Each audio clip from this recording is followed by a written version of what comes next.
ராமானுஜதயா பாத்திரம் ஞான வைராக்யபூஷணம் ஸ்ரீமத்வேங்கடநாதார்யம் வந்தே வேதாந்ததேசிகம் யோ நித்யமச்யுதபதாம்புஜயுக்மருக்ம வியாமோஹதஸ்ததிதராணி திருநாய மேனே அஸ்மத்குரோர்பகவதோஸ்ய தயைகசிந்தோः ராமானுஜஸ்ய சரணௌ சரணம் பிரபத்யே. ஊற்றமும் சாரா குடுவினையும் சாரா தீமாற்றமும் சாரா வகையறிந்தேன். ஆற்றங்கரை கிடக்கும் கண்ணன் கடல் கிடக்கும் மாயன் உரை கிடக்கும் உள்ளத்தெனக்கு. 108 திவதேச வைபவத்துல சோழ நாட்டு திருப்பதிகளில் ஒன்றான திருக்கவித்தலம் என்கிற திவதேசத்தை அனுபவிக்கப் போகிறோம். திருக்கவித்தலம் என்று கொண்டாடப்படுகிற இந்த உத்தமமான திவதேசம் கபிஸ்தலம் என்றும் கிருஷ்ணாரண்ய கஷேத்திரம் என்றும் போற்றப்படக்கூடியதான திவ்யதேசம். இந்த திவ்யதேசத்திற்கு ஒரு விசேஷம் என்னன்னா, பொதுவா ஒரு தேசம் திவ்யதேசம் ஆகணும்னா ஆழ்வாருடைய பாசுரத்துல அந்த கஷேத்திரத்தினுடையதான ஊர் பெயர் குறிப்பிடப்பட்டிருக்க வேண்டும். 108 திருப்பதிகள்ல 107 திருப்பதிகளும் அந்த கஷேத்திரத்தினுடைய பெயர் குறிப்பிடப்பட்டிருக்க, கஷேத்திரத்தினுடையதான பெயர் குறிப்பிடப்படாத ஒரே திவ்யதேசம் இந்த கபிஸ்தலம் தான். ஆழ்வாருடைய வாக்கிலே கவித்தலம் கபிஸ்தலம் அப்படின்னு எல்லாம் வராத திவ்யதேசம். ஆழ்வார் பொதுவா ஆற்றங்கிரை கிடக்கும் கண்ணன் அப்படின்னு சாதிக்கிறார் திருமழிசை பிரான்.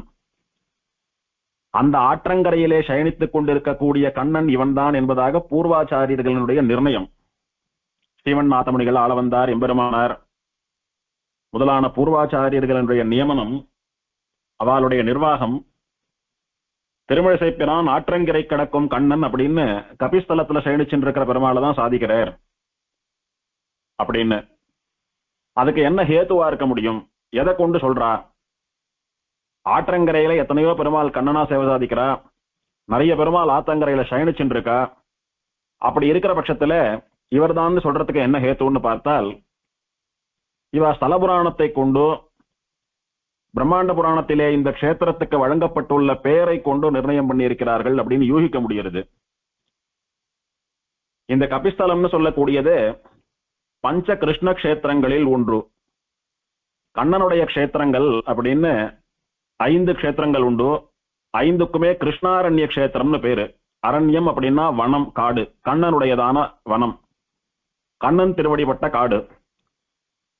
கண்ணன் திருவடி சம்பந்தத்தோட கண்ணன் சேவை சாதிக்க கூடியதான இடம். யாரோ தபஸ் பண்ணியிருப்பா, யாரோ பிரார்த்தனை பண்ணியிருப்பா, பெருமாள் அங்க வந்து கண்ணனா அவளுக்கு சேவை சாதிச்சிருப்பார், அங்கே கண்ணனாக எம்பெருமான் கோயில் கொண்டிருப்பார். அதனாலே கண்ணனுடையதான அரண்யம் கிருஷ்ணாரண்யம் என்று பெயர் பெற்றதான 5 கஷேத்திரங்கள்.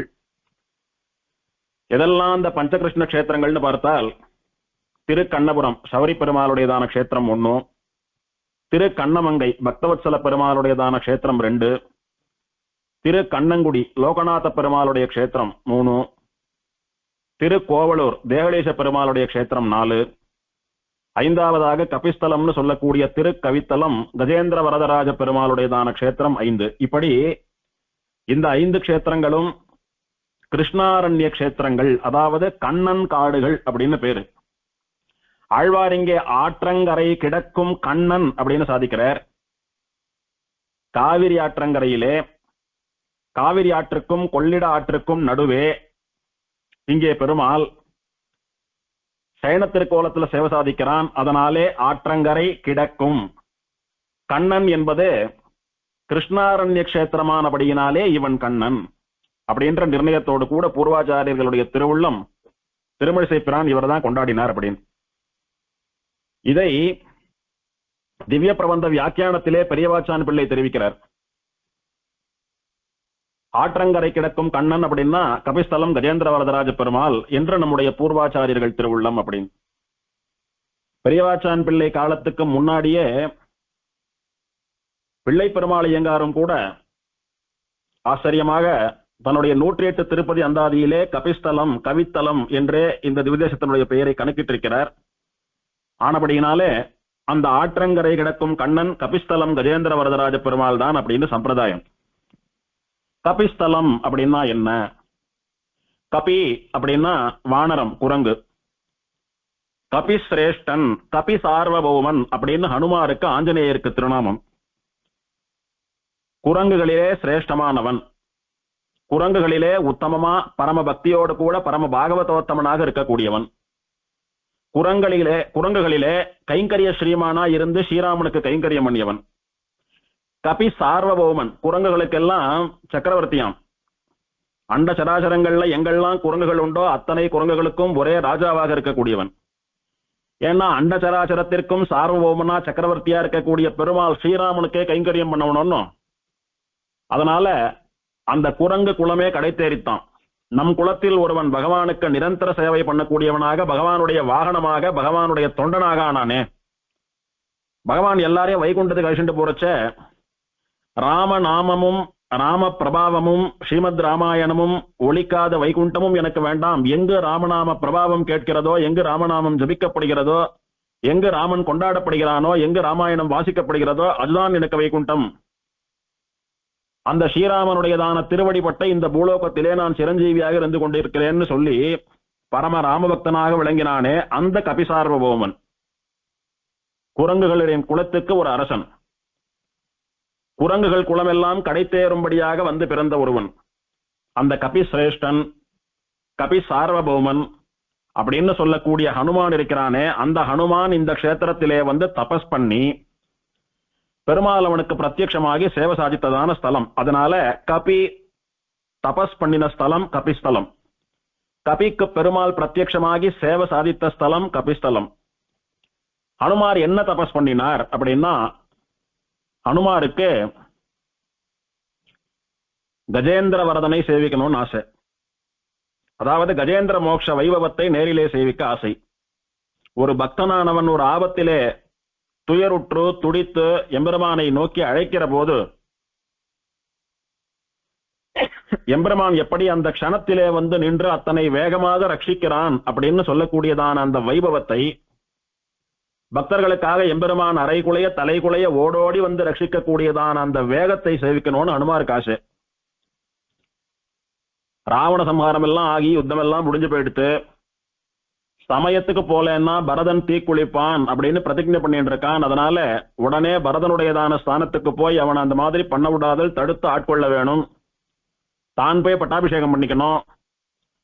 தனக்காக வனவாச காலம் முழுக்க ஸ்ரீபாதுகையை வைத்து ராஜ்யம் பண்ணி தன் மேல அவ்வளவு பக்தியாக இருந்த நேர்மையான உடன்பிறப்பு பரதன், அவனுக்கு ஒண்ணும் ஆகிவிடக் கூடாதுன்னு பெருமாள் வேக வேகமா சமயத்துக்கு பரதன் முன்னால போய் நிக்கணும்னு பிராட்டியோடு கூட புஷ்பக விமானத்திலே லங்கையில இருந்து அயோத்தியா நோக்கி புறப்பட்டு கொண்டிருக்கிறார்.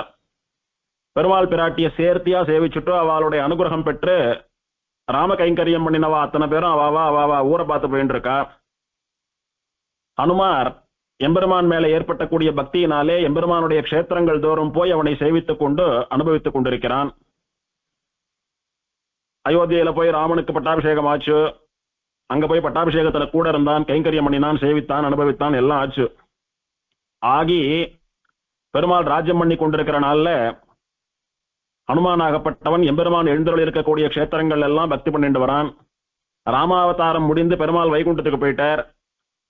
சிரஞ்சீவியா ராமநாம அனுபவம் பண்ணிக்கொண்டு இங்கே இருக்க போறேன்னு சொன்ன ஹனுமான் எம்பெருமானுடையதான பல க்ஷேத்திரங்கள்ல போய் அவனை சேவிச்சுண்டு புராண இதிகாசங்கள்ல எம்பெருமான் விஷயமா சொல்லப்பட்ட விஷயங்களை எல்லாம் நேரிலே சேவிக்க வேண்டும் என்று ஆசைப்பட்டு பல க்ஷேத்திரங்கள்ல போய் பெருமாளை சேவிச்சுட்டோம், தபஸ் பண்ணிட்டோம், ஆராதனை பண்ணிக்கொண்டும் அனுஷ்டானங்கள் பண்ணிக்கொண்டும் அப்படி காலம் தள்ளிட்டு இருக்கார் ஹனுமான். அதுல ஒன்னும் இந்த க்ஷேத்திரத்துக்கு வந்து பெருமாளை கஜேந்திர வரதனா சேவிக்கணும்னு தபஸ் பண்ணினது. அப்படி கபி தபஸ் பண்ணின க்ஷேத்திரம் ஸ்தலம் கபிஸ்தலம். அதனால இங்க ஹனுமார் ரொம்ப வரப்பிரசாதி. தமிழ்ல கவித்தலம் அப்படின்னு சொல்றா, திரு கவித்தலம். கபிஸ்தலத்தை அப்படியே தமிழ் படுத்தினா கவித்தலம். அதுக்கு ஒரு அர்த்தம் என்னன்னா, கவிகள் அதாவது புலவர்கள் வித்வான்கள் எல்லாம் ஒன்னு சேர்ந்து சேவித்த ஸ்தலம். கபிஹி பிருந்தேன சேவிதாய கபிஸ்தலாய. புலவர் பெருமக்கள் எல்லாம் கவிஞர் பெருமக்கள் எல்லாம் கூட்டமாக வந்து சேவித்து எம்பெருமானுடைய அனுகிரகத்தை பெற்ற ஊர் அப்படின்றதுனால கவிகளுடைய ஸ்தலம் கவித்தலம் அப்படின்னு ரெண்டு விதமான அர்த்தங்கள். பெருமாள் மூலவருக்கு கஜேந்திர வரதன், கஜேந்திர வரதராஜ பெருமாள்னு திருநாமம். ஆதிமூல பெருமாள் அப்படின்னு செல்ல பெயர் உண்டு பெருமாளுக்கு. ஆழ்வார் கொடுத்த பெயர் ஆற்றங்கரை கிடக்கும் கண்ணன், ஆற்றங்கரை கண்ணன். பெருமாள் ஆத்தங்கரையில எப்படி சேனிச்சுருக்கானா வியாக்கியத்தா சொல்றார், யாராவது வந்து நம்மளை ஆசிரியக்க மாட்டாளா? யாராவது வந்து சுவாமி நமகா சரணாகதி சரணம் அப்படின்னு சொல்ல மாட்டாளா? அவள் அனுகிரகிக்க மாட்டோமான்னு பக்தர்களான நமக்காக எம்பெருமான் அங்கே ஏக்கத்தோட கூட சயனிச்சுருக்கான ஆத்தங்கரையில. ஏதாவது குழந்தை வருமா, அனுகிரகிக்க மாட்டோமான்னு. திருவனந்தாழ்வான் மேலே ஆதிசேஷன் மேலே பெருமாள் சயனித்துக் கொண்டிருக்கிறார். புஜகசயனம். கிழக்கே திருமுகமண்டலம், கிழக்கு பார்த்தாப்புல பெருமாள் சயனிச்சுருக்கார். பெருமாளுக்கு 2 திருக்கரங்கள். ஆச்சரியமா பெருமாள் ஒரு திருக்கரத்தை தலைக்கு வைத்துக் கொண்டு இன்னொரு திருக்கரத்தை எப்படி ஆயாசமா தன்னுடையதான தொடையிலே வைத்துக் கொண்டு ஏகாந்தமாக சயனித்துக் கொண்டிருக்கக்கூடியதான திருக்கோலம். பெருமாளுக்கு பக்கவாட்டுல ஸ்ரீதேவி நாச்சியாரும் பூமிதேவி நாச்சியாரும் இருந்து எம்பெருமானுக்கு கைங்கரியங்கள் பண்ணிட்டு இருக்கா. கர்ப்பகிரகத்துல ஆதிசேஷன் பேர்ல பெருமாள் சயனிச்சுருக்கார். பெருமாளுக்கு பக்கவாட்டில் சவத்தை ஒட்டினாப்பல ஸ்ரீதேவி நாச்சியாரும் பூமிதேவி நாச்சியாரும் இருந்து எம்பெருமானுக்கு போக கைங்கரியங்கள் பண்ணி கொண்டிருக்கிறார்கள். இங்கே ஆச்சரியமா எம்பெருமானுடைய திருவடிக்கு முன்னாடி இருக்கக்கூடிய பிரதேசம் ஒரு பெரிய திண்ணைய போல இருக்கும். பொதுவா எந்த பெருமாளை போய் சேவித்தாலும் கர்ப்பகிரகம் வந்து ரொம்ப பெருசா அப்படி விசாலமாலாம் இருக்காது, திட்டமா இருக்கும். கர்ப்பகிரகத்துல பெருமாளுடைய தலை ஒரு செவத்துல முட்டின்னு இருக்கும், பெருமாளுடைய திருவடி ஒரு செவத்துல முட்டின்னு இருக்கும். இந்த செவத்துக்கும் அந்த செவத்துக்குமா பெருமாள் சயனிச்சுட்டு இருப்பார். ஒரு அமர்ந்த பெருமாள் நின்ன பெருமாள் அப்படின்னா அவ பின்னாடி போகும்படியா அவ பக்கவாட்டுல நிற்கும்படியா கொஞ்சம் இடமெல்லாம் இருக்கும் விஸ்தாரமா. சயனிச்சுட்டு இருக்கிற பெருமாள்ல இந்த மாதிரி பெருமாளை சுத்தி அர்ச்சகா போய் வரக்கூடிய இடமெல்லாம் ரொம்ப குறைவு. ஆனால் இந்த க்ஷேத்திரத்திலே கஜேந்திர வரதனுடைய திருவடி வாரத்திலே ஒரு பெரிய திண்ணை போல இருக்கும். போயெல்லாம் வர முடியாது, ஆனா பெரிய திண்ணை போல விஸ்தாரமா இருக்கும். ஒரு நிமிஷம் பெருமாள் அந்த திருவடி மாட்டிலேருந்து சேவிக்கிறச்ச பெருமாளுடையதான முழு அழகும் நமக்கு சேவையாகும். பாதாதி கேசம் பெருமாள திருவடியிலேருந்து திருமுடி வரைக்கும் சேவிக்கிற போது அத்தியாச்சரியமா பெருமாள் ரம்யமா சயனித்துக் கொண்டிருக்கக்கூடியதான அந்த ஆச்சரியமான காட்சி நமக்கு சேவையாருது. பெருமாளுடைய திருவடிவாரத்தில் இருக்கக்கூடிய அந்த அகன்ற விஸ்தாரமான இடத்தை பார்க்கறச்ச ஒரு அனுபவம் ஏற்படுறது. ஸ்ரீவைகுண்டத்துல எம்பெருமான் ஆச்சரியமா திருமாமணி மண்டபத்திலே திருவனந்தாழ்வான் பேர்ல நாச்சிமார்களோடு கூட பெருமாள் அங்கே தர்பார்ல குழுவீட்டு கொண்டிருக்கிறானு. அவனுக்கு எதிரில ஆழ்வார் ஆச்சாரியால் இவாள்லாம் இருந்து முக்தாத்மாக்கள் நித்தியசூரிகள்லாம் இருந்து கும்பல் கும்பலா அப்படி கோஷ்டியா இருந்து பெருமாளை சேவிச்சுண்டு அனுபவிச்சுட்டு இருக்கா. அதே மாதிரி நம்ம கண்ணுக்கு தெரியல, ஆனால் அனந்தகரோட விஸ்வக்சேனாதிகளான நித்தியசூரிகள் என்ன, முக்தாத்மாக்கள் என்ன, ஆழ்வார் ஆச்சாரியால் என்ன, இவாள்லாம் அப்படி வந்து இங்க கோஷ்டியா இருந்து பெருமாள் திருவடிவாரத்துல பெருமாளை விடாம மங்களாசாசனம் பண்ணிட்டு இருக்காளோ அப்படின்னு அனுபவிக்க தோணுகிறது. எங்கும் இல்லாதபடிக்கு விஸ்தாரமான இடம். நாமளும் இந்த சரீரம் முடிந்து பரமபதிச்சோமானா இந்த கபிஸ்தலம் கஜேந்திர வரதராஜனை அவனுடைய திருவடிவாரத்திலே இருக்கக்கூடியதான அந்த க்ஷேத்திரத்திலே அந்த ஸ்தலத்திலே இருந்து நிரந்தரமாக அனுபவிக்க மாட்டோமான்னு சொல்லக்கூடியதான ஒரு ஏக்கம் ஏற்படுகிறது. அத்தனை ரம்யமான பெருமாள், அத்தனை சுலபமான பெருமாள், பரம சாந்த மூர்த்தி. எத்தனை ஆழி வேணாலும் பெருமாளை நின்று சேவிச்சுருக்கலாம். அறக்க வரக்க சேவிக்கணும்ன்ற அவசியம் இல்லை, கூட்டம் ரொம்ப குறைவு. பெருமாள் ஆச்சரியமா நாம படுத்துக்கிறச்ச நம்ம தலைக்கு கையை முட்டு கொடுத்து படுத்துப்போம், தலைகாணி எல்லாம் எதுவும் இல்லைன்ற பட்சத்துல. அந்த மாதிரி பெருமாள் நல்லா ஸ்வஸ்தமா தன்னுடைய தலைக்கு கையை முட்டு கொடுத்து தலையை அணைச்சுண்டு தலையை பிடிச்சுட்டு படுத்துட்டு இருக்கார் பெருமாள். இன்னொரு திருக்கரத்தை எம்பெருமான் தன்னுடைய திருமேனி மேல வச்சுட்டு இருக்கார். ரொம்ப ஆச்சரியமான பெருமாள். பெருமாளுடைய திருமுக மண்டலத்தை பார்க்கிற போது லேசான புன்முறுவலோடு கூட சாந்தம் தவழக்கூடியதான முகம். அப்படி விசிராந்தியா சயனிச்சுட்டு இருக்கிறது போல ஒரு பரபரப்பில்லாத ஒரு ரம்யமான ஆச்சரியமான திவ்யமான ஒரு சயனம். உற்சவருக்கும் கஜேந்திர வரதராஜ பெருமாள் தான் திருநாமம். உற்சவர் மேல் 2 திருக்கரங்களாலே சங்க சக்கரங்களை ஏந்தி கொண்டு கீழே வலது திருக்கரத்தை அபயஸ்தமாக வைத்துக் கொண்டு இடது திருக்கரத்தை திருவேங்கடமுடையானை போலே கட்டியஸ்தமாக வைத்துக் கொண்டு சேவை சாதிக்கக்கூடிய பெருமாள். என்னை சரணாகதி பண்ணினவர்களுக்கு சம்சாரம் இடுப்பளவுதான், நான் அபயம் தருகிறேன்னு சொல்வது போல சேவை சாதிக்கக்கூடிய பெருமாள். ஸ்ரீதேவி பூமிதேவின்னு சொல்லக்கூடிய உபயநாச்சிமார்களோட சேவை சாதிக்கிற பெருமாள்.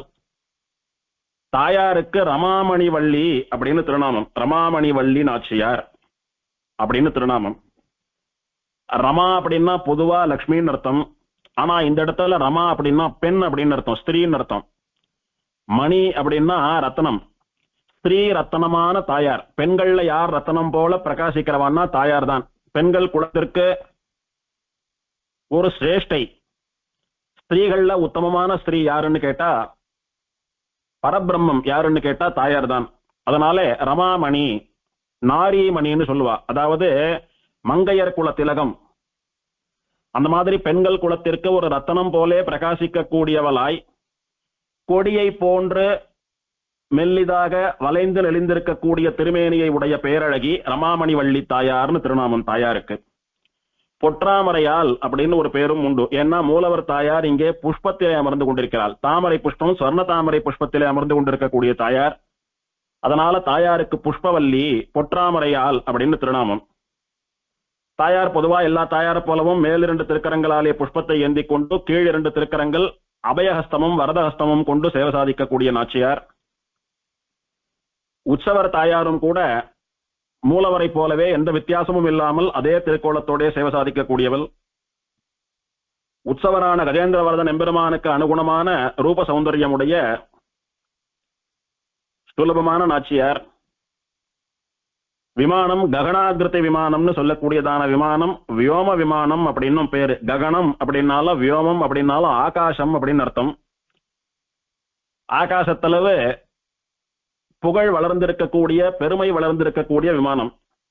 ஆகாசத்தை பார்த்தாப்புல இருக்கக்கூடிய விமானம், ஆகாசமயமான விமானம். அந்த பரமாகாசம்னு சொல்லக்கூடிய ஆகாசத்துக்குள்ளே எப்படி ஸ்ரீவைகுண்டநாதன் உரைகிறானோ அந்த மாதிரி இந்த ஆகாச விமானம்னு சொல்லக்கூடிய வியோம விமானத்துக்குள்ளே அந்த ஸ்ரீவைகுண்டநாதனான கஜேந்திரவரதன் ஆற்றங்கரை கிடக்கும் கண்ணன் சேனித்துக் கொண்டிருக்கிறான்.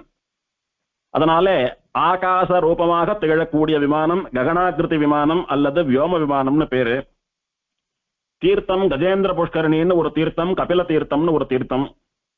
இந்த கபில தீர்த்தம்னு சொல்லக்கூடியது கோவிலுக்குள்ளேயே இருக்கக்கூடிய சின்ன தீர்த்தம். இந்த தீர்த்தம் ஹனுமானாலே ஏற்படுத்தப்பட்டு ஹனுமான் தீர்த்தம் ஆடுறதுக்கும் அனுஷ்டானங்கள் பண்றதுக்கும் பயன்படுத்தினதான தீர்த்தம். அதனால கபிசார்வபௌமனான ஹனுமானாலே ஏற்படுத்தப்பட்ட தீர்த்தம் கபில தீர்த்தம். அடுத்து கஜேந்திர புஷ்கரணின்னு சொல்லக்கூடியது கோவிலுக்கு முன்பே கிழக்கு திசையில் அமைந்துள்ள ஒரு புஷ்கரணி. அங்கெல்லாம் கஜேந்திர மோட்ச வைபவத்தை எம்பெருமான் ஹனுமானுக்கு நடத்தி காட்டினான் அப்படின்னு ஸ்தலபுராணம் தெரிவிக்கிறது. பெருமாள் யாருக்கெல்லாம் பிரத்யக்ஷம் அப்படின்னா, சிறிய திருவடின்னு சொல்லக்கூடிய ஹனுமானுக்கு பிரத்யக்ஷம், கஜேந்திர ஆழ்வான்னு சொல்லக்கூடிய யானைக்கு பிரத்யக்ஷம். வைகான சாகம ரீதியிலே திருவாராதனங்கள் உற்சவங்கள்லாம் நடக்கக்கூடியதான திவதேசம். மங்களாசாசனம்னு பார்த்தா திருமழிசை பிரான் இந்த ஒரே ஒரு பாசுரத்தினாலே ஊர் பெயரை குறிப்பிடாமல் பாடிய அற்புதமான பாசுரம். ஆதிமூலமே என்று அழைத்த கஜேந்திரனுக்கு எம்பெருமான் அபயப்பிரதானம் பண்ணியதான க்ஷேத்திரம். இங்கு பெருமாள் எதை கொண்டு கஜேந்திரனை ரட்சித்தார், எதை கொண்டு முதலே சம்ஹாரம் பண்ணினார் அப்படின்னா சுதர்சனம்னு சொல்லக்கூடிய சக்கரத்தை கொண்டு ஆனபடியினாலே இந்த க்ஷேத்திரத்து சுதர்சன ஆழ்வார் ரொம்ப சக்தி வாய்ந்தவர், ரொம்ப விசேஷமான வரப்பிரசாதி. அவருடைய திருமேனியும் கூட ரொம்ப விலட்சணமா சேவை சாதிக்கக்கூடிய திருமேனி. இந்த க்ஷேத்திரத்துல சுதர்சனர் திருமேனி விசேஷம்.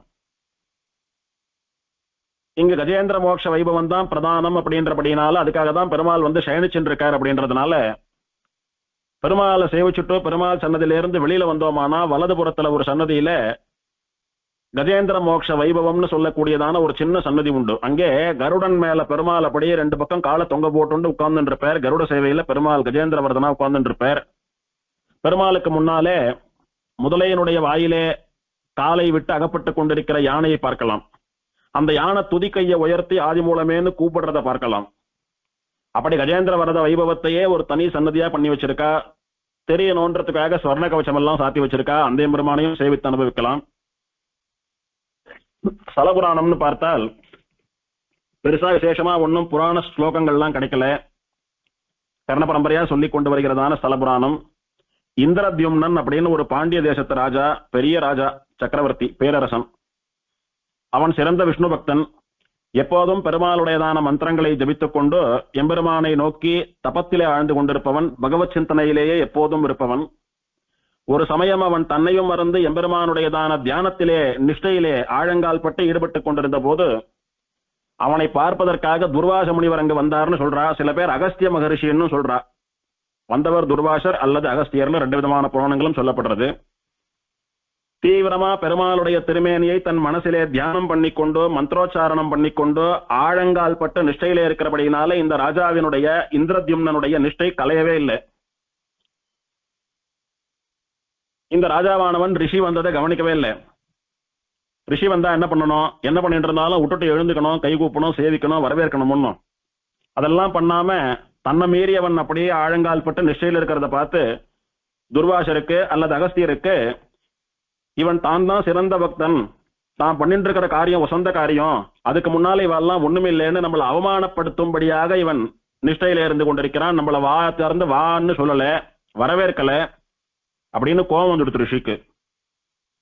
இந்திரதிம்னா, நீதான் பெரிய பக்தன் அப்படின்ற அகங்காரத்தில் இருக்கிற, நீ பெரிய ராஜா, உன்னை யாரா இருந்தாலும் காத்துன்னு இருந்துதான் பார்க்கணும் அப்படின்னு உனக்கு தலகணம் ஏறி போயிடுத்து. ஆணவம் என்ற மதம் உன்னை பிடித்திருக்கிறது. பெரிய ராஜா விஷ்ணு பக்தன் வேற, நாம தியானத்துல இருக்கும் போது யாரா இருந்தா என்ன, கொஞ்சம் காத்துன்றது நம்மளை பார்க்கட்டும்னு சொல்லக்கூடிய அகங்காரம் உன்னிடத்திலே உண்டு. ஆணவ மதம், அகங்கார மதம், பதவி மதம் பிடித்திருக்கிறது உனக்கு. அதனாலே மிருகங்கள்ல மதம் பிடிக்கக்கூடிய மிருகமா நீ இப்போதே போக கடவாய், நீ யானையா போன்னு சபிச்சுட்டார். இந்த சாபத்தை காதால கேட்ட உடனே அப்படி பதறி போய் இந்திரத்யும்னன் கண் விழித்து பார்த்தான். யாரோ இந்த மாதிரி கடும் கோபத்தோட கூட சபிப்பது காதுல விழுந்து அவனுடைய நிஷ்டை கலைஞ்சு போயிடுத்து, தியானம் கலைஞ்சு போயிடுத்து. கண்ணை திறந்து பார்த்தான். பார்த்து என்ன நடந்திருக்கும்னு புரிஞ்சுட்டான். சுவாமி, நான் பெருமாள் மேல ஆழங்கால் பட்ட பக்தியோடு கூட நிஷ்டையில இருந்தபடினால உங்களை கவனிக்கலையே ஒழிய வேணும்னு எல்லாம் பண்ணல, நான் அவ்வளவு அகங்காரம் பிடிச்சவன் எல்லாம் இல்ல, நான் மன்னிச்சுடுங்கோ, தெரியாம நடந்துடுத்துன்னு ரிஷியனுடைய காலில் விழுந்து சேவித்து மன்னிப்பு கேட்கிறான். இவனுடைய முகத்தையும் பாவத்தையும் பார்த்து இவன் தெரியாம தான் பண்ணினான்னு புரிஞ்சின்ற ரிஷி கொஞ்சம் அப்படி மனசிறங்குறார். சுவாமி, எனக்கு சாப விமோச்சனம் கொடுங்கோ, நான் மதம் பிடித்த யானையாகலாம் போக வேண்டாம் அப்படின்னு பிரார்த்திக்கிறான். ரிஷி சொல்றார், கொடுத்த சாபம் வீணா போகாது, நீ மதம் பிடித்த யானையாக பிறந்தே தீருவாய். வேணா உனக்கு இறங்கி ஒண்ணு பண்றேன், நீ மதம் பிடித்த யானையாக மாறினாலும் இப்போ இந்த ராஜாவா இந்திரத்யும்னா உனக்கு இருக்கக்கூடியதான விஷ்ணு பக்தின்றது ஒருபோதும் மாறாது. நீ யானையாக பிறந்த போதிலும் பரம விஷ்ணு பக்தனா, பரம பாகவதோத்தமனா, பரம வைஷ்ணவனாக திகழ்வாய். அப்படி நீ பகவானுடைய ஆராதனத்திற்காக பகவத் பக்தியோடு கூட புஷ்பம் பறிக்கிறச்ச ஒரு முதலையானது உன் கால கவ்வும், அந்த சமயத்துல உன்னை ரட்சிக்கும்படியா, தடைபடக்கூடிய உன்னுடைய ஆராதனத்தை நடத்தி தரும்படியா, நீ நல்லபடியா அந்த புஷ்பத்தை பறிச்சுட்டு போய் பெருமாளுக்கு சமர்ப்பிக்கிறதுக்கு உனக்கு சகாயம் பண்ணும்படியா நீ பெருமாளை கூப்பிடுவ. அப்ப பெருமாள் வந்து அந்த முதலைய கொன்னு உனக்கு சாப விமோசனமும் மோட்சமும் கொடுப்பார் அப்படின்னு சொல்லி சாப விமோசனம் சொன்னார் ரிஷி. அந்த சாபத்தின்படி இந்திரத்யும்னன் யானையா பிறந்து கஜேந்திரனாக வலம் வந்து கொண்டிருந்த போது இந்த க்ஷேத்திரத்திலே பெருமாளுடைய ஆராதனத்திற்காக புஷ்பம் பறித்த போது அவனுடைய காலை முதலை கவ்வ எம்பெருமான் வந்து ரட்சித்தான் அப்படின்னு ஸ்தலபுராணம் சொல்றது. இந்த ஊர்ல ஒரு குளக்கரையில கூஹு அப்படின்னு ஒரு அசுரன் இருந்தான். அந்த அசுரன் குளிக்கிறதுக்கு வரவாளையெல்லாம் துன்புறுத்தின்னு இருந்தான். அதாவது அவன் எந்த ரூபம் வேண்டுமானாலும் எடுக்கக்கூடியவன். ஏதாவது ஒரு ரூபம் எடுத்து ஜலத்துக்குள்ள ஒளிஞ்சுட்டு இருப்பான். யாரானும் ஜலம் எடுக்க குளிக்க வந்தாலானா அவ காலை பிடிச்சி இழுக்கிறது, அவளை மூழ்கி சாகடிக்கிறதுன்னு இந்த மாதிரி நிறைய அட்டகாசங்கள் எல்லாம் பண்ணிட்டு இருந்தான். ஒரு சமயம் அங்க அதே மாதிரி துர்வாச முனிவர் அல்லது அகஸ்திய முனிவர் யாரோ ஒருத்தர் குளிக்கிறதுக்கு வரா, தீர்த்தமாட வரா, வந்து ஜலத்துல நின்றுட்டு சங்கல்பம் எல்லாம் பண்ணிட்டு இருக்கா. ஸ்நானம் பண்றதுக்கு சங்கல்பம் பண்ண ஸ்நான சங்கல்பம் பண்ணிட்டு இருக்கா. அந்த சமயத்துல அந்த ரிஷியனுடைய காலை பிடிச்சி இழுக்கிறான் இந்த ராட்சசன். அப்போ அந்த ரிஷியானவர் இவன் யாருன்னு தெரிஞ்சுட்டார். இவன் ஒரு அசுரன், வேண்டிய உருவங்களை எடுக்கக்கூடிய சக்தி படைத்தவன், இவன் தான் வேணும்னு ஜலத்துல இருந்து நம்மளை பிடிச்சி இழுக்கிறான்னு தெரிஞ்சுட்டார் ரிஷி. இந்த காரியம் எல்லாம் யாரு பண்ணுவா தெரியுமா? நீர்வாழ் உயிரினமான முதல பண்ணக்கூடிய காரியம் இதெல்லாம். முதல்ல தான் ஜலத்துல இருந்துட்டு குளிக்க வரவால் அப்படியே காலை பிடிச்சி கவ்வி உள்ள இழுத்து தனக்கு ஆகாரமாக்கிக்கும். அந்த மாதிரி முதல புத்தியோட கூட நீ நடந்துட்டபடினாலே முதலையாக போவாயின்னு சபிச்சுட்டார். வேணும்னு பண்ணியிருந்தாலும் ரிஷியனுடைய சாபம் பொழைச்சிட போறதுன்னு பயத்தினால அவன் மன்னிப்பு கேட்டு மனம் சிறந்தி நின்னான். அப்போ அவனுக்கு சாப விமோச்சனம் சொல்றார். இந்திரத்யும்னன்னு சொல்லக்கூடிய விஷ்ணு பக்தனான ஒரு ராஜா சாபத்தினால யானையா போயிருக்கான். அவன் ஒரு நாள் இந்த புஷ்கரணிக்கு பெருமாளுக்கு புஷ்பம் பறிப்பதற்காக வருவான். வந்தானானா வழக்கம் போல என் காலை பிடிச்சி இழுத்தது போல அவன் காலையும் பிடிச்சி கவ்வி உள்ளுக்கு இழு. அவன் ரட்சிக்கிறதுக்காக பெருமாளை கூப்பிடுவான். பெருமாள் வந்து அவனுக்கு மோட்சம் கொடுத்து விமோச்சனம் கொடுக்கறச்ச பெருமாளுடைய சுதர்சன சக்கரத்தாலே உனக்கு மோட்சம் அப்படின்னு சொல்லி ரிஷி அவனுக்கு சாப விமோச்சனமும் மோட்சத்துக்கான வழியும் சொல்லிட்டு போயிட்டார். இந்த கஜேந்திரன் எந்த இடத்திலே தோன்றி எந்த இடத்துல பெருமாளுடைய திருவாராதனம் பண்ணான் அப்படின்னு எல்லாம் யாரும் சொல்றதுக்கு இல்லை. ஏன்னா ஒரு நாளைக்கு 14,000 புஷ்பங்கள், தாமரை புஷ்பங்களை கொண்டு பெருமாளை அர்ச்சிப்பேன் அப்படின்னு இவனுடையதான சங்கல்பமாம். பல க்ஷேத்திர புராணங்கள்ல பார்க்க முடிகிறது இவனுடைய வைபவத்தை. ஒரு இடத்துக்கு போவான், அங்க இருக்கிற புஷ்பத்தை எல்லாம் பறிச்சுட்டு போய் அன்னைக்கு ஆராதனம் ஆகிடும். இப்படி தினம் 14,000 புஷ்பம் அப்படின்னா இவன் இருக்கிற இடத்துல தாமரை புஷ்பங்களே இருக்காது. எத்தனை குளம் இருந்தாலும் தடாகம் இருந்தாலும் அத்தனை தாமரையும் கொத்தோட பறிச்சுட்டு வந்துடுறான்.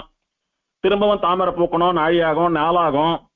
அதனால இவன் எங்க இருந்தானோ அங்க இருந்து அப்படி ரொம்ப தூரம் நடந்துட்டே போய் நிறைய புஷ்பங்களை கிரகிச்சுட்டு விடுவான். தாமரை புஷ்பத்தை எடுத்துட்டு வந்து ஆராதனம் பண்ணாதான் அன்னைக்கு ஆராதனம் ஆச்சு இவனை பொறுத்த வரைக்கும். அதுக்கு எத்தனை தூரம் வேணாலும் எத்தனை மைல் வேணாலும் நடப்பான்.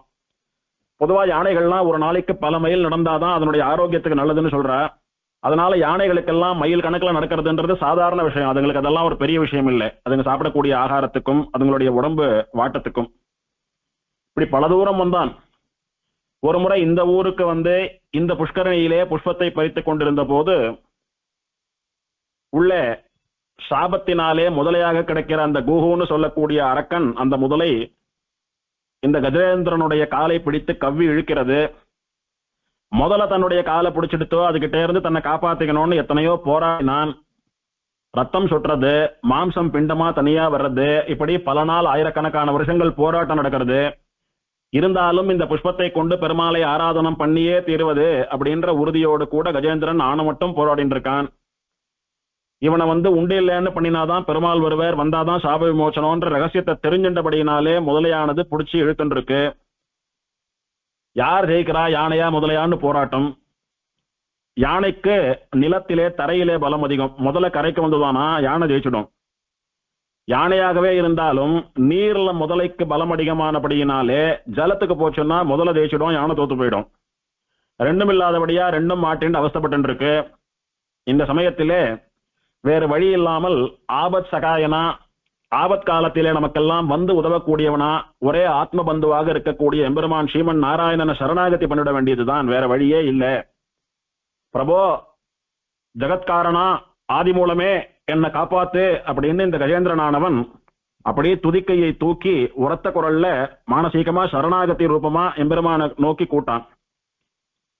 அப்படி கூட்ட போது ஆதி மூலமே அப்படின்னு கூட்டதுனால என்னத்தான் கூப்பிடுறான் அப்படின்னு எம்பெருமான் ஸ்ரீமன் நாராயணன் பிராட்டிமார்களிடத்திலே போயிட்டு வரேன்னு சொல்லல, விஸ்வக்சேனர் இடத்துல போயிட்டு வரேன்னு சொல்லல, துணைக்கு யாரையும் அழிச்சிக்கல, பாதுகையும் சாத்திக்கல. கருடன் மாத்திரம் பார்த்து அப்படி சைகை காட்டினார். கருடன் சித்தமா இருந்தான். கருடன் மேல ஏறி உட்கார்ந்து அத்தனை வேகமா வந்துட்டு இருக்கான். கருடனுடைய வேகமும் போதவில்லை என்று கருடனையும் தூக்கி தோல்ல போட்டு பெருமாள் அரைக்குலைய தலைக்குலைய வேக வேக வேக வேகமா வந்து ரட்சித்தானாம். அப்படி கஜேந்திரன் ஆதி மூலமேன்னு கூட்டப்ப அத்தனை வேகமா கஜேந்திரனை தூக்கி தோல்ல, யானை கருடனை தூக்கி தோல்ல போட்டு ஓடி வந்தீரே, அந்த வேகத்துக்கு நமஸ்காரம் அப்படின்னு பராசர பட்டர் சொல்றாரு. அந்த துறைக்கு நமஸ்காரம்.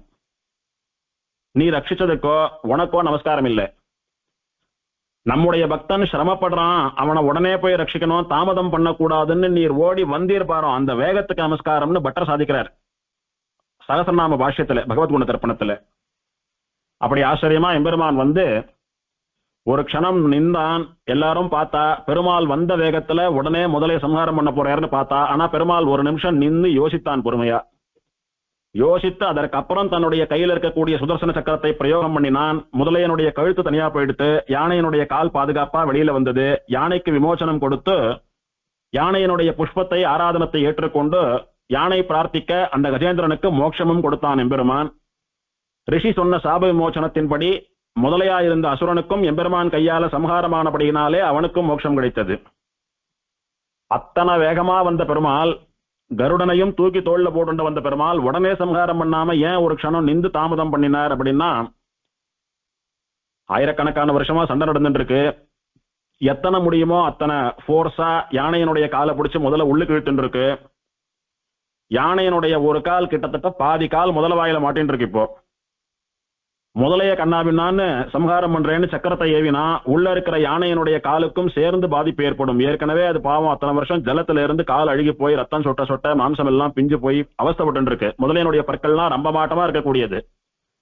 பல ரம்பங்களை ஒன்னா போட்டு அறுக்கும்படியான வழியோட கூட பக்தன் துடித்துக் கொண்டிருக்கிறான் கஜேந்திரன்.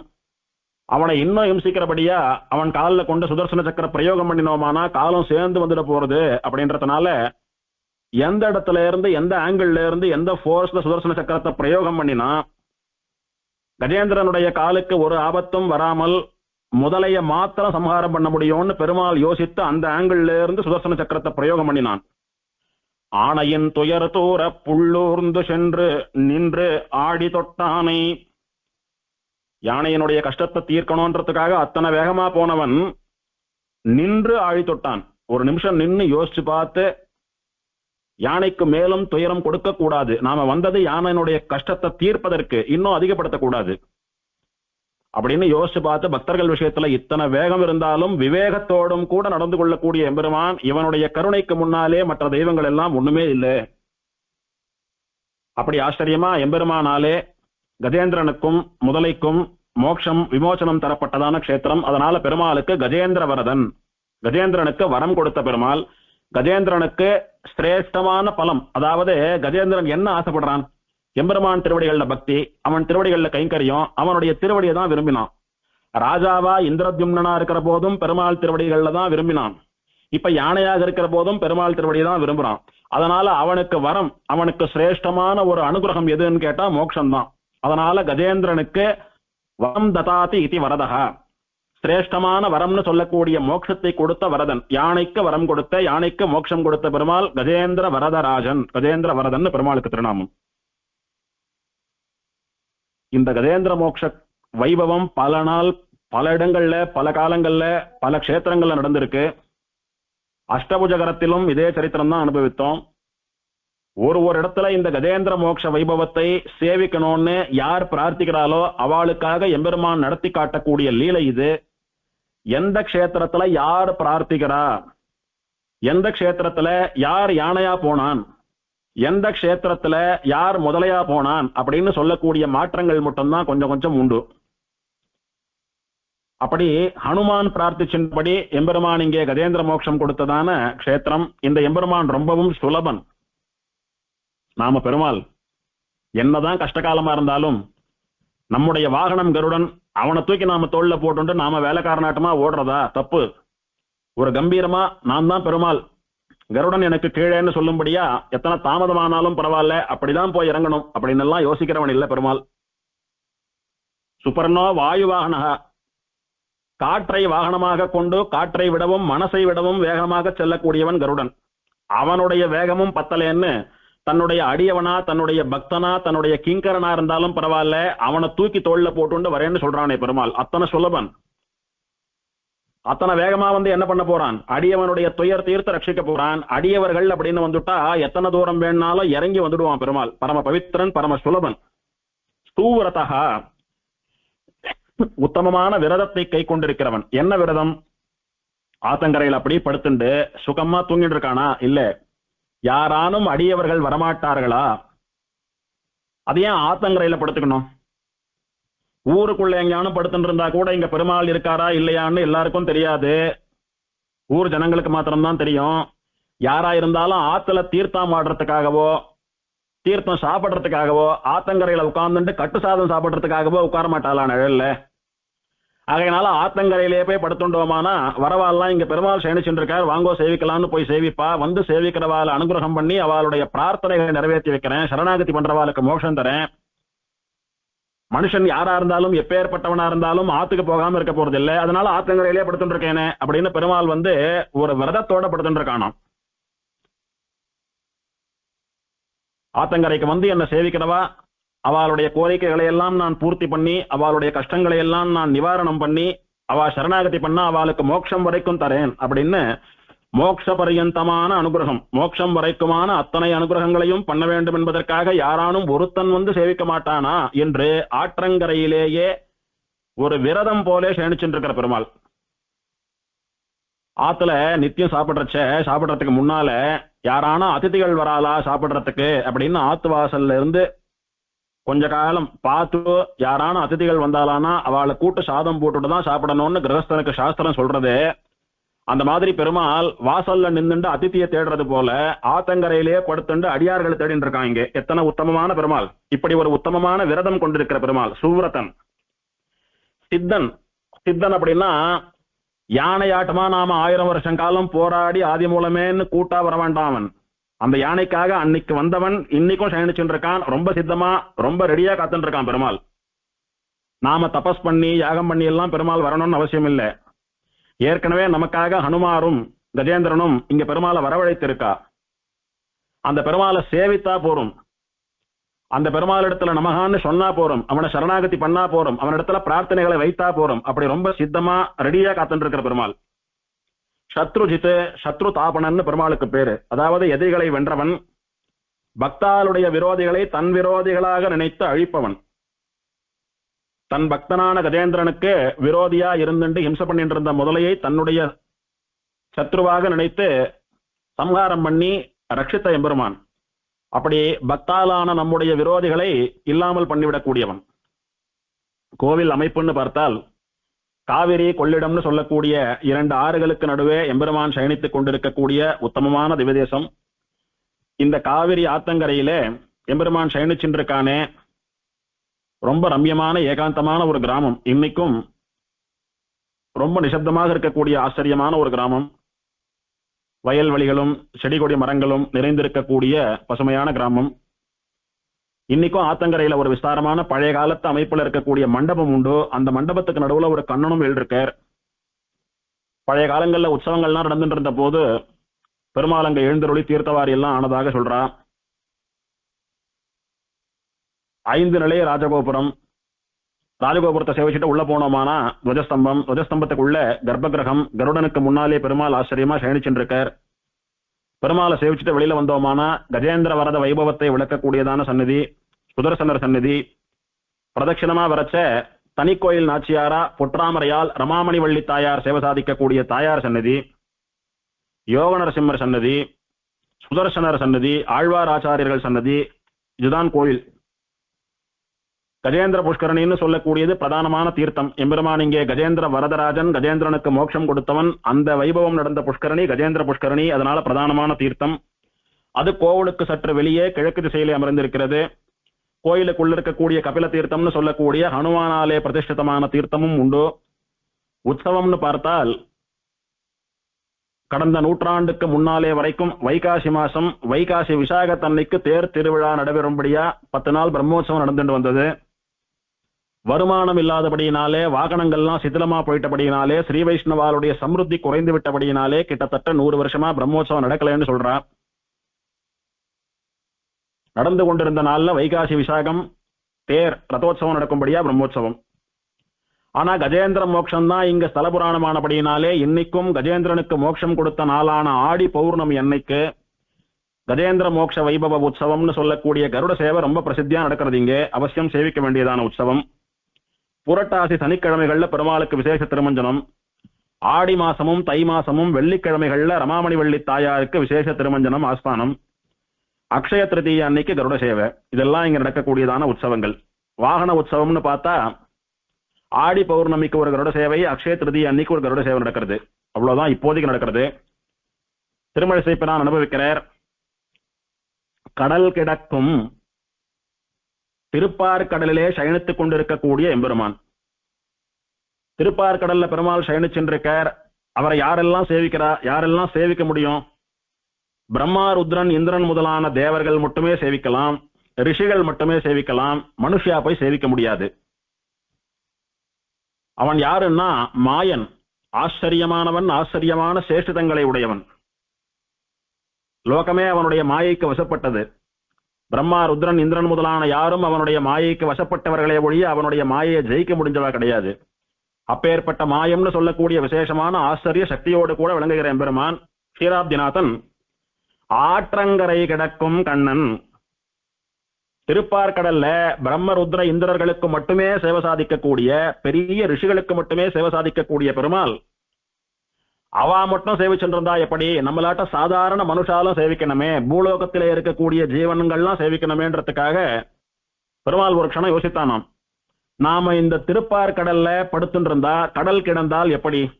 எல்லாருக்கும் அனுகிரகம் பண்ணணும்னா, எல்லாருக்கும் சுலபமா ஆசிரியக்கும்படியா, எல்லாருக்கும் பொதுவான இடத்துல இறங்கி போய் படுக்கணும். ஒன்னும் எங்கேயோ திருப்பார்கடல்ல படுத்துட்டு இருந்தா தேவர்களுக்கும் ரிஷிகளுக்கும் மட்டும்தான், எல்லாருக்கும் வேண்டும்படியா போய் படுக்கணும்னு சொல்லி இந்த காவிரி ஆற்றங்கரையில இந்த கபிஸ்தலத்துல வந்து சயனிச்சுருக்கான் பெருமாள். ஆற்றங்கரை கிடக்கும் கண்ணன். திருக்காவேரி கரையான கபிஸ்தலம்னு சொல்லக்கூடிய திவதேசத்திலே ஆற்றங்கரையிலே கிடக்கும் திருக்கண் வளர்ந்தருள்கிறான், சயனிச்சென்றிருக்கான். அவன் யாருன்னா கண்ணன் எம்பெருமான். கிருஷ்ணாரண்ய கஷேத்திரமானபடியினாலே கண்ணன். அந்த கண்ணனுடைய உரை எனக்கு உள்ளத்து கிடக்கும். கண்ணனுடைய உரை அப்படின்னா கண்ணன் திருவாய் மலர்ந்தருளிய பகவத்கீதையினுடைய சாராம்சமாக இருக்கக்கூடிய ஸ்ரீகிருஷ்ண சரம ஸ்லோகம். அந்த சரம ஸ்லோகத்துல தானே எம்பெருமான் மாமேகம் சரணம் பிரஜ அப்படின்னு சொல்லி என்னை சரணமாகப்பட்டோன்னு சரணாகத்திய விதித்தான். அப்படித்தானே நாம சரணாகதி பண்ணிட்டு இருக்கோம் இன்னைக்கும். அந்த கண்ணனுடையதான ஸ்ரீசூக்தி சரம ஸ்லோகம், என்னை சரணமாகப்பற்று அப்படின்னு சொல்லக்கூடியதான அந்த சரம ஸ்லோகம், கண்ணன் உரை எனக்கு உள்ளத்து கிடக்கும். என்னுடைய மனசுல அப்படி ஆழமா பதிஞ்சு போயிடுத்து. எப்படி பதிஞ்சு போயிடுத்து தெரியுமா? எங்கேயோ திருப்பார்கடல்ல இருந்தா எல்லாரும் வந்து ஆசிரியிக்க முடியாதே, பலன் பெற முடியாதே அப்படின்னு எல்லாருடைய நன்மையையும் நினைத்த பெருமாள் இந்த கபிஸ்தலத்திலே ஆற்றங்கரையிலே வந்து திருவனந்தாழ்வான் மேல சயனிச்சுண்டு இனிமேல் இந்த இடத்தை விட்டு போக மாட்டேன்னு ஸ்திரமா பதிஞ்சு போயிட்டான் பாருங்க. இங்க யாரான ஒருத்தர் வரமாட்டாளா மோட்சம் தர மாட்டேனான்னு விரதத்தோட கூட இங்க படுத்துட்டு இருக்கான் பாருங்க. அந்த மாதிரி அவனுடைய சரம ஸ்லோகம் என் மனசுல அப்படியே ஆழமா பதிஞ்சு போயிடுத்து. திருமணி செய்யறானே, உங்க மனசை விட்டு நான் போக மாட்டேன்னு ஸ்ரீகிருஷ்ண சரம ஸ்லோகம் சர்வதர்மான் பரித்தியஜ்ஜான்னு சொல்லக்கூடியதான சரம ஸ்லோகம் என் மனசுல ஆழமா பதிஞ்சு போயிடுத்து. அப்ப என்ன அர்த்தம்? என் திருவடிகள்ல சரணாகதி பண்ணு, நான் உனக்கு மோட்சம் தரேன் அப்படின்னு பெருமாள் சொன்னார். நான் சரணாகதி பண்ணிவிட்டேன், பெருமாள் எனக்கு மோட்சம் தரப்போறார். நான் பண்ணின சரணாகதியாலே எம்பெருமான் கண்ணனுடைய சரம ஸ்லோகத்தை நான் ஆழமாக பதித்து வைத்துக் கொண்டபடியினாலே எனக்கு என்ன பலன் எல்லாம் கிடைச்சது தெரியுமா? சொல்றேன் கேளுங்க. கூற்றமும் சாரா, யமன் என்ன நெருங்க மாட்டான். யம பயம் எனக்கு கிடையாது. எப்ப என்னுடைய உயிர் போகுமோ, யமன் வந்து எப்ப என்ன இழுத்துண்டு போவானோ தரதரன்னு, எனக்கு என்னென்ன விதமான தண்டனைகள் எல்லாம் கொடுப்பானோ, நான் எப்படி நடுங்கி போய் பயந்து யமனுடையதான தண்டனைகளை அனுபவிக்க போறேனோ துடிக்க போறேனோன்ற யம பயம் கிடையாது எனக்கு. கூற்றமும் சாரா, மிருத்யு பயம் கிடையாது எனக்கு. யமன் என்ன நெருங்கவே முடியாது. என் உயிர் பிரிகிற சமயத்துல யமன் வருவான், வந்து இந்த சுவாமி சரணாகதி பண்ணிட்டு இருக்கார், ஸ்ரீவைகுண்டத்துக்கு போறார், விஷ்ணு தூதாலாம் வந்து இவரை விமானத்துல வச்சு அழிச்சுட்டு போறான்னு சொல்லி அதை சேவிக்கிறதுக்காக வந்து என்ன சேவிச்சுட்டு அந்த பிரதட்சணம் பண்ணிட்டு போவான் யமன். அவனால ஒரு பயமும் கிடையாது எனக்கு. கூற்றமும் சாரா, மிருத்யு பயம் கிடையாது. கொடுவினையும் சாரா, உண்மையான பாவங்கள் எல்லாம் என்னை விட்டு விலகி போயிடுத்து. சரணாகதி பண்ற சமயத்துல பலன் கொடுக்க தொடங்காத கர்மாக்கள் பாவ புண்ணியங்கள் எல்லாம் மூட்டை மூட்டையா இருக்க, அது மொத்தத்தையும் எம்பெருமான் எரிச்சுடுறானோ. அதனால சரணாகதி பண்ண எனக்கு கொடுவினையும் சாரா, கொடிய பாவங்கள் அதனால வரக்கூடிய தண்டனைகள் வினைகள் எல்லாம் என்ன சேராது. யமன் பயந்து ஓடுறாப்பல தூரத்துல பயந்து ஓடி போயிடுத்து, என்ன விட்டே போ எரிஞ்சு சாம்பலா போயிடுத்து. தீமாற்றமும் சாரா, கெட்ட விஷயங்களும் என்ன வந்து சேராது. கெட்ட விஷயங்கள்ல என்னுடைய புத்தி போகாது. ஏன்னா சரமஸ்லோகத்தை நன்னா உணர்ந்தபடியினாலே அந்த சரமஸ்லோகத்துக்கு சுவாமியான கண்ணன் இருக்கிறானே, அவன் திருவடிகளிலேயே என்னுடைய மனசு எப்போதும் லயித்திருக்கிறபடியினாலே பெருமாள் சேவை, அடியார் சேவைன்னே என் காலம் போயிட்டு இருக்கிறபடியினாலே சரணாகதனான என்னுடைய மனசு ஒரு நாளும் கெட்ட விஷயங்கள்ல போகாது. அந்த வகை தெரிந்தேன் அப்படின்னா அந்த வழி என்னன்னு நான் தெரிஞ்சுட்டேன். எந்த வழி? யம பயம் இல்லாம இருக்கணும்.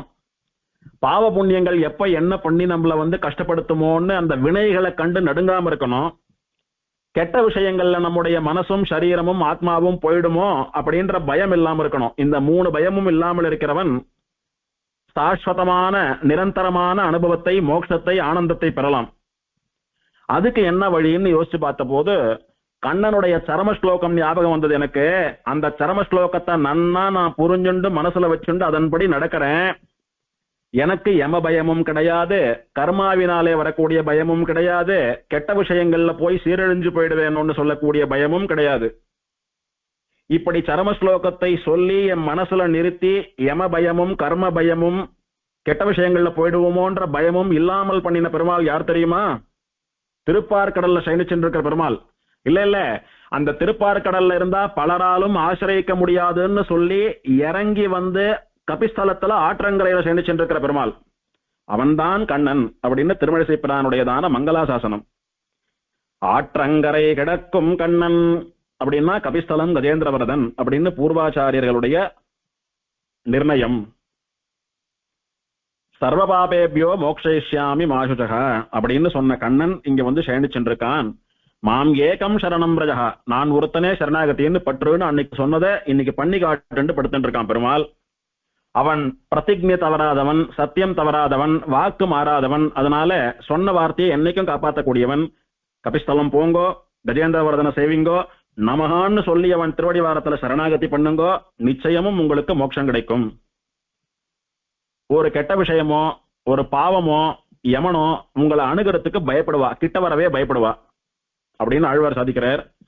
இந்த பாசுரத்துக்கான வியாக்கியானத்திலே எம்பார் சாதிப்பதாக ஒரு விஷயத்தை பெரியவாச்சான் பிள்ளை சாதிக்கிறார். ஈஸ்வரனுக்கு 3 ஆபத்து வந்து கழிந்தது அப்படின்னு எம்பார் சாதிப்பர்னு சொல்லுவா. ஈஸ்வரன் அப்படின்னா எல்லா லோகங்களையும் ஆள்பவனான எம்பெருமான் ஸ்ரீமன் நாராயணன் பெருமாள்.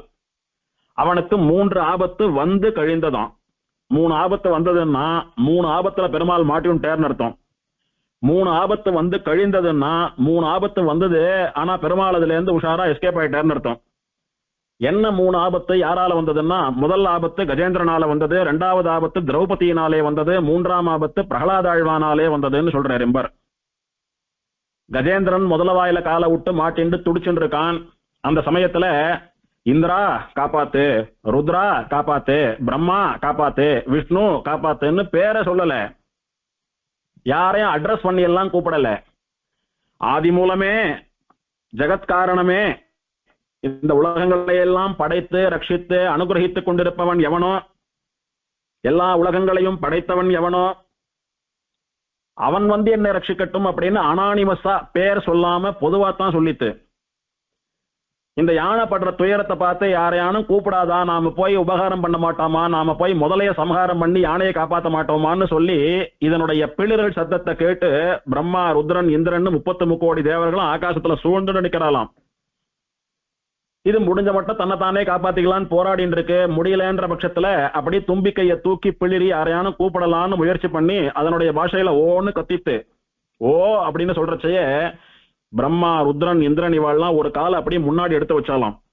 யார் பேரை சொல்ல போறதோ, ஓ ருத்ரா அப்படின்னு சொன்னா சிவன் நான் போலான் இருக்கேன், ஓ பிரம்மா அப்படின்னு சொன்னா பிரம்மா நான் போலான் இருக்கேன் அப்படின்னு ஒருத்தரும் ஒரு காலம் முன்னாடி வச்சு யானை யார் பேரை சொல்ல போறதுன்னு அது வாயே பார்த்துட்டு இருந்தாலாம். ஆதி மூலமே அப்படின்னு சொன்ன உடனே முன்ன வச்ச காலம் அப்படியே பின்ன வச்சு அப்படியே பேசாம நின்றுட்டா சில போல எல்லாரும். ஏன்னா இவா யாரும் ஆதி மூலம் கிடையாது.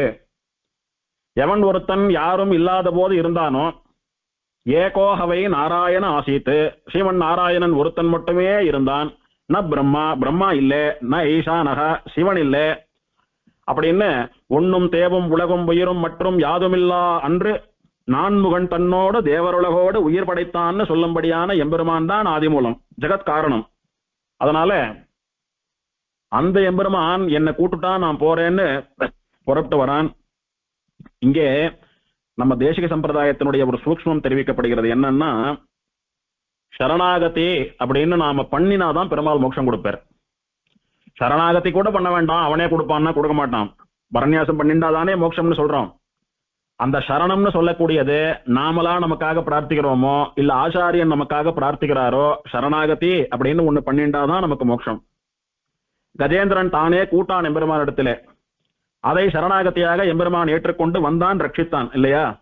அந்த மாதிரி எம்பெருமானை வந்து ரட்சி அப்படின்னு வரிக்கிறது கஜேந்திரன், வரிக்கிறான். வா வந்து காப்பாத்து, நீ தான் வரணும் சுவாமி வா அப்படின்னு ஆஹ்வானம் பண்றான், கூப்பிடுறான். எப்படி கூப்பிடுறான்? ஆகிஞ்சன்யத்தோட கூட தன்னை காப்பாற்றிக் கொள்வதற்கு தன்னாலே முடியவில்லை. பல வருஷ காலம் போராடி பார்த்துட்டேன், என்னால காப்பாத்திக்க முடியல, என்னை காப்பாத்திக்கிறதான சக்தி என்னிட்டத்துல இல்ல. அதனால எம்பெருமானே சர்வசக்தனே, எல்லாம் உன்னாலதான் முடியும், நீதான் ரட்சிக்கணும், ஆதி மூலமே வான்னு சரணாகதி பண்ணான். உடனே எம்பெருமான் வந்து அத்தனை வேகமா கருடாரூடனா வந்து ரட்சித்தான். இப்போ எம்பெருமான் தான் ஆதி மூலம், அவன் தான் ஜெகத்காரணம் அப்படின்னு வைஷ்ணவா நீங்க தான் சொல்லிக்கிறீங்க, நாங்க ஒத்துக்க மாட்டோம் அப்படின்னு வேற மதத்துக்காரெல்லாம் சொல்லுவாள் இல்லையோ. அவ வாயை அடைக்கிறதுக்கு சரியான ஒரு ஆதாரம் என்னன்னா, யானை வைஷ்ணவனா? வைஷ்ணவன் தான். ஆனா எம்பெருமான் ஸ்ரீமன் நாராயணனே அப்படின்னு கூட்டுதா, இல்ல ஹே மகாவிஷ்ணு அப்படின்னு கூட்டுதா, இல்ல கண்ணா ராமான்னு கூட்டுதா, நிருசிம்மான்னு கூட்டுதா? ஒன்னும் இல்ல, ஜெகத்காரணமே ஆதி மூலமேன்னு பொதுவா கூட்டுது. அப்ப யார் ஜெகத்காரணமா வந்திருக்கலாம்? ஜெகத்காரணமேன்னு கூட்டா கூட நான் தான் போவேன் நீங்கள்லாம் போக கூடாதுன்னு பெருமாள் யாருக்கான சொல்லி வச்சிருந்தேரா? இல்லையே. அதுல இருந்து தெரிஞ்சுக்கலாம், அனானிமஸா ஒருத்தன் ஜெகத்காரணமே பரதேவத்தையே ஆதி மூலமேன்னு கூப்பிடுறச்ச எவன் வரானோ அவன் தான் ஜெகத்காரண வஸ்துன்னு தெரிஞ்சுக்கலாம். அதனால பெருமாள் தான் பரதெய்வம். இப்ப யானை கூட்டுது பாருங்க, அந்த சமயத்துல யார் பரதெய்வம்னு சொல்லக்கூடியதான ஒரு ஆபத்து வந்துதான் பெருமாளுக்கு. இப்ப இவனுக்கு பதில் வேற யாரானும் போயிருந்தாலானா பெருமாள் பரதெய்வம்னு சொல்றா, ஆனா போனது இவர் போயிருக்க, ரெண்டு பேர்ல யார் பரதெய்வம்னு ஒரு ஆபத்து வந்திருக்கும். அது வராதபடி எம்பெருமான் வேகமா வந்து கருடாழ்வான் பேர்ல வந்து கஜேந்திரனை ரட்சித்தான். அதனால கஜேந்திரனால வந்த ஆபத்து நீங்கித்து. ரெண்டாவது திரௌபதி எல்லாத்தையும் விட்டுட்டோ கௌரவர்களாலே துயிலுரியப்பட்டு சபையில நின்ன போது ஆணை மட்டும் தன்னை ரட்சிச்சுக்கிறது காப்பாத்திக்கிறதுன்னு முயற்சி பண்ணி முடியாதபடியினாலே ரெண்டு கையும் விட்டுட்டோ துவாரகா நிலையாச்சுத கேசவ கோவிந்த கிருஷ்ண அக்ஷமாம் சரணாகதம் புண்டரீகாட்சா காப்பாத்து அப்படின்னு பெருமாளை நினைச்சா எம்பெருமான் இருந்த இடத்துல இருந்தே அனுகிரகம் பண்ணி திரௌபதியினுடையதான புடவை சொருந்துண்டே வந்தது. அவளுடைய மானமானது சம்ரட்சிக்கப்பட்டது. அங்கு திரௌபதியினாலே வந்த ஆபத்து பெருமாளுக்கு கழிந்தது. திரௌபதி பிரார்த்தித்த க்ஷணத்துல பெருமாளாலே புடவை சுரக்கவில்லையானால் என்ன பெருமாள் ஒரு ஸ்திரீ உயிரை விடவும் வசந்த மானத்தை ரட்சிக்கணும்னு பெருமாளை நோக்கி சரணாகதி பண்றச்ச அவளுடைய மான சம்ரட்சணம் பண்ணப்படலையே அப்படின்னு தோஷம் வந்திருக்கும். அந்த தோஷத்தையும் பெருமாள் கழிச்சுட்டான், போக்கிட்டான். பிரகலாதனாலே வந்த ஆபத்து கழிந்தது. பிரகலாதனுக்கு எப்பவெல்லாம் ஆபத்து வரதோ அப்பெல்லாம் ஹரி நாராயணா அப்படின்னு சொல்லி இவனையே தான் சொல்லிட்டு இருந்தான். சொன்ன போதெல்லாம் வந்து ரட்சித்தான். அதனால பெருமாள்னு ஒருத்தர் இருக்கார், அவர் தான் பரதெய்வம், அடியார்கள் துக்கம் துயரம் அப்படின்னு கூக்குரலிட்டால் உடனே வந்து ரட்சிப்பான். நாளை என்பதில்லை நரசிம்மனிடத்தில் நாராயணனிடத்தில், அப்போதே வந்து ரட்சிக்கக்கூடிய தெய்வம், அடித்த கை துடைத்த தெய்வம் அப்படின்னு சொல்லக்கூடியதான பேரை அவன் தக்க வச்சுட்டான் இல்லையோ நரசிம்மாவதாரத்திலே. ஒரு முறை மட்டுமல்ல, ஹிரண்ய சம்ஹாரம் பண்ற அந்த க்ஷணத்துல மட்டுமல்ல, எத்தனை விதமா ஹிரண்யனுடைய ஆட்கள் இவாள்லாம் பிரகலாதனை கொல்லணும்னு முயற்சி பண்ணின போதும் ஒரு முறையும் குழந்தை பகவன் நாமாவை சொல்லி சரணாகதி பண்றச்ச ஒரு முறையும் வந்து ரட்சிச்சானோ இல்லையோ.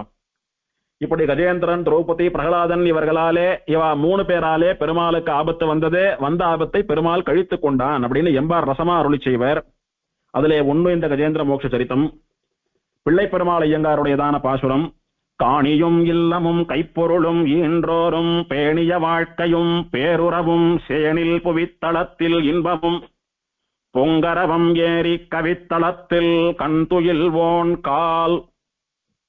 பிள்ளைப்பெருமாள் ஐயங்கார் சொல்றார், தன்னை பத்தி சொல்லிக்கிறார். அடியனுக்கு காணியும், காணி அப்படின்னா காணி நிலம்னு சொல்றாள் இல்லையோ, பூமி, அதாவது விளை நிலம், ஏதாவது விளையக்கூடிய பூமி, விவசாய பூமி, விளை நிலம். எனக்கு ஏதோ கொஞ்சம் விளைச்சல் நிலம் இருக்கு, அது என்ன விளை நிலம்? பொதுவா பூமின்னு சொன்னா பத்தாதான்னா, பூமின்னு சொன்னா மானம் பார்த்த பூமியா எதுவும் விளையாத கட்டாந்தரையா இருந்ததுன்னா என்ன பிரயோஜனம்? இப்ப மாதிரி இருக்கிறதுக்கு இடமெல்லாம் பணம் கொடுத்து நிறைய செலவு பண்ணி வாங்கக்கூடியதான காலம் எல்லாம் இல்ல. அது தங்கறதுக்கு எல்லாருக்கும் தாராளமா இருந்தது இடம்.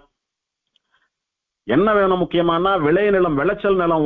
எந்த இடத்துல பயிர் பண்ணினா பயிர் நல்லா வளரும், எந்த இடத்துல செடி கொடிகள் நட்டா நன்னா காய்கறிகள் பழங்கள்லாம் வரும், அதை வச்சுட்டு பஞ்சம் இல்லாம சாப்பிடலாம், இல்ல வியாபாரம் பண்ணலாம், இல்ல தான தர்மங்கள் பண்ணலாம். அதனால விளைச்சல் நிலம் முக்கியம். வெறும் ஆம் இருந்தா என்ன பண்றது, வயத்துக்கு என்ன பண்றது, வேலைக்கு சாப்பிடணுமே. அதனால தானியங்கள் அரிசி பருப்பு காய்கறிகள்லாம் விளையக்கூடியதான நிலம் விளைச்சல் நிலம் வேணும். அப்படி மனுஷனுடைய க்ஷேமத்திற்கு பிரதானமானது விளை நிலம், செடி கொடி காய் இதெல்லாம் விளையக்கூடியதான ஒரு நிலம். அப்புறம் வாசம் பண்றதுக்கு வீடு, இல்லமும் காணியும் விளை நிலமும் இல்லமும் வாசம் பண்றதுக்கு ஒரு வீடும், கைப்பொருளும் கை செலவுக்கு நம்முடைய க்ஷேமத்தை பார்த்துக்கிறதுக்கு ஆபத் காலத்துல நமக்கு உதவி பண்றதுக்கு கையில ஏதோ கொஞ்சம் பணம், கையில கொஞ்சம் திரவியம். ஈன்றோரும் நம்ம பெத்த தாய் தகப்பனார்கள். பேணிய வாழ்க்கையும் நான் எப்படி வாழணும்னு ஆசைப்பட்டனோ அந்த வாழ்க்கை. பேர் உறவும் ஆபத்து காலத்துல வந்து உதவி பண்ணக்கூடிய நல்ல மனம் படைத்த சுற்றத்தவர்கள், பந்துக்கள், சொந்தக்காரா. எப்பேற்பட்ட கொடுமையான ஆபத்திலும் நம்மளை விட்டுட்டு போகாம கைவிடாம நம்ம கூடவே இருந்து முடிஞ்ச மட்டும் நமக்கு உதவி பண்ணி நம்மளை ரட்சிக்கக்கூடிய பந்துக்கள். சேனில் புவித்தளத்தில் இன்பமும். சேன் அப்படின்னா விண்ணுலகம், அதாவது நாம வாழ்ந்து முடிச்சதுக்கு அப்புறம் போய் அனுபவிக்கக்கூடிய ஸ்வர்க்கம் முதலான லோகங்கள். புவித்தளத்தில் இன்பமும் அப்படின்னா இப்ப வாழ்ந்துருக்கிற வாழ்க்கையில நாம அனுபவிக்கக்கூடிய இன்பங்கள், நல்ல படிப்பு, நல்ல வஸ்திரங்கள், நல்ல ஆகாரம், நல்ல நகநட்டு, நல்ல குடும்பம், நல்ல மனைவி, நல்ல சொத்து சொக்கம், அப்படின்னு இம்மை பலன்கள்.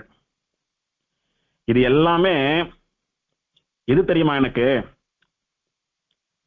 கவித்தலத்தில் பொங்கரவம் ஏறி கண்துயில் ஓன் கால், திருக்கபிஸ்தலம்னு சொல்லக்கூடிய திவதேசத்திலே ஸ்ரீரும் தன்மையோடு கூட படுத்துருக்கிற ஆதிசேஷன் இருக்கானே பாம்பு, அவனுக்கு மேல கண் துயில்வோன் சயனிச்சென்றிருக்கானே பெருமாள் கஜேந்திர வரதன், அவனுடைய கால் திருவடிகள் தான் எனக்கு இதெல்லாம். அப்படின்னா என்ன சொல்ல வர்றார்? இவருக்கு விவசாய பூமியும் வேண்டாம், ஒரு வீடும் வேண்டாம், நல்ல பெத்தவா வேண்டாம், குடும்பம் வேண்டாம், பெரிய சொத்து சுகம் வேண்டாம், உறவுக்காரா வேண்டாம், இந்த வாழ்க்கையில அனுபவிக்கக்கூடிய எந்த சுகங்களும் வேண்டாம், சொர்க்கம் முதலான அந்த சுகங்களும் வேண்டாம். என்ன வேணும்னா கஜேந்திர வரதராஜ பெருமாளுடைய திருவடிகள் தான் வேணுமா இவருக்கு. ஏன்னா அவனுடைய திருவடிகள் தான் எனக்கு சொத்து சுகம் பெத்தவா உற்றார் உறவினர் சொர்க்கம் எல்லாமே. இந்த பெருமாள் திருவடிகள் இருந்தேனானா, இந்த பெருமாள் திருவடிகளை சேவிச்சுண்டு தியானம் பண்ணிட்டு அவன் திருவடி வாரத்துல கைங்கரியம் பண்ணிட்டு இருந்தேனானா பெரிய விவசாய பூமி, மாளிகையாட்டமா ஒரு வீடு, நல்ல தாயார் தகப்பனார், நல்ல குடும்பம், நல்ல சொந்தக்காரா, ஸ்வர்க்கத்தை போன்ற ஒரு வாழ்க்கை, வாழ்நாள் முழுக்க ராஜாவாட்டமா வாழக்கூடிய போகம், வாழ்ந்ததுக்கு அப்புறம் சொர்க்கலோகத்துல இந்திரனுக்கு சமானமா அனுபவிக்கக்கூடிய போகங்கள், இது எல்லாமே இந்த பெருமாள் திருவடி தான் எனக்கு. பெருமாள் திருவடியில இருந்தேனானா ஒரு இந்திரனா, ஒரு தசரத சக்கரவர்த்தியா, ஒரு குபேரனாக உணர்கிறேன் நான். அதனால இவன் திருவடிகள்ல சரணாகதி பண்ணின எனக்கு போகிய போகோபகரண போகஸ்தானன்னு சொல்லக்கூடிய அத்தனை இன்பங்களும் இந்த எம்பெருமானுடைய திருவடிகள் தான். பெருமாளுடைய திருமேனியில எத்தனை இருந்தாலும் அடியவன் இலைப்பாறுவது பெருமாளுடைய திருவடியானபடியினாலே அவன் கஷ்டகாலத்திலே பிடிப்பது, சரணாகதி பண்ணுவது, போய் சேருவது, கைங்கரியம் பண்ணுவது எல்லாம் எம்பெருமானுடைய திருவடியானபடியினாலே அவனுடைய கால்கள் இருக்க திருவடிகள் அதுதான் எனக்கு பெரிய சொத்து. அது இருந்தாலே போரும். நான் பெரிய சக்கரவர்த்தி, நல்ல சொந்தக்காராலோட வாழக்கூடிய நல்ல வாழ்க்கை வாழறவன், நல்ல ஸ்வர்கலோக சுகவாசி. அதனால இதுல நமக்கு என்ன பாடம்னா, சரணாகத்தாலா இருக்கக்கூடிய நீங்க சொந்தமா நிறைய விவசாய பூமி வச்சுக்கோங்க, வேண்டான்னு சொல்லல. 1க்கு 4 வீடு இருக்கட்டும், நல்ல அம்மா அப்பாவோட வாழுங்கோ, நல்ல உறவுக்காரா அமையட்டும், வாழ்நாள் முழுக்க ராஜாவாட்டமா எல்லா சந்தோஷத்தையும் சுகபோகங்களையும் அனுபவிங்கோ. ஆனால் அப்படியே இதை ஃபாலோ பண்ணி சொர்க்கத்துல போய் இந்திரனோட கூட அங்க சொர்க்கலோக சுகங்களை அனுபவித்துக் கொண்டிருக்கிறேன்னு சொல்லக்கூடிய அந்த அல்ப மனப்பான்மை மாத்திரம் வேண்டாம். தர்ம ரீதியிலே வந்த பணத்தை கொண்டு வாழ்நாள் முழுக்க சாஸ்திரம் அனுபவித்த விதத்திலே நல்லபடியா வாழுங்கோ, சந்தோஷமா இருங்கோ, வாண்டான்னு சொல்லல. பெத்தவா குடும்பம் பந்துக்களோட கூட சந்தோஷமா வாழுங்கோ. ஆனால் இது நிரந்தரமான வாழ்க்கை அல்ல. ஸ்ரீவைகுண்டத்துல எம்பெருமான் திருவடிகளிலே வாழ்வதே நிரந்தரமான வாழ்க்கைன்றதை புரிஞ்சுண்டு இந்த கபிஸ்தலம் கண்ணனுடைய கால் தான் உங்களுக்கு கதி. கஜேந்திர வரதராஜனுடைய திருவடிகள்ல வந்து நமகான்னு சரணாகதி பண்ணுங்கோ.